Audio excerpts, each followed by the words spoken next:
ശീലാവതിയോ? ഒന്ന് പറയേ. ഒരു ദിവസം പേരായ മാമന് വെക്കുന്നത് കൂടാതെ പണ്ടൊരു നാൾ ലീലാവതി എന്ന് പേരായ കന്യയെ ചാലവേ പാലക്കണം ചെയ്തു. കാന്താരൻ തന്നിലൊരു ആശ്രമം ഉണ്ടാക്കി കാന്താസമേതം തപസ് ചെയ്തു. ബുദ്ധൻ മുനീന്ദ്രൻ വധിച്ചു. മഹാസടൻ പുത്തൻ കുശീലൻ കുടില സായൻ അറ്റക്കുഴൽ മണിയാളായ ഭാര്യയെ കുറ്റമല്ലാതെ പറയില്ല. ഇഷ്ടം പിടിച്ചു വെളുത്തു ശരീരവും കഷ്ടം കൈകാരം നടത്തിയിരുന്നു. ഇതും നടപ്പാനിടവല്ല എനിക്കിപ്പോൾ എങ്ങനെ വെച്ച് പൊറുത്തിടേണ്ടത്.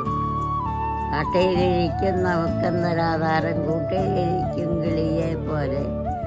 ആരാനും കൊണ്ടെങ്കിൽ തൊന്നെങ്കിൽ പക്ഷിക്ക് അല്ലെങ്കിൽ പട്ടിണി എന്നേ വേണ്ടു.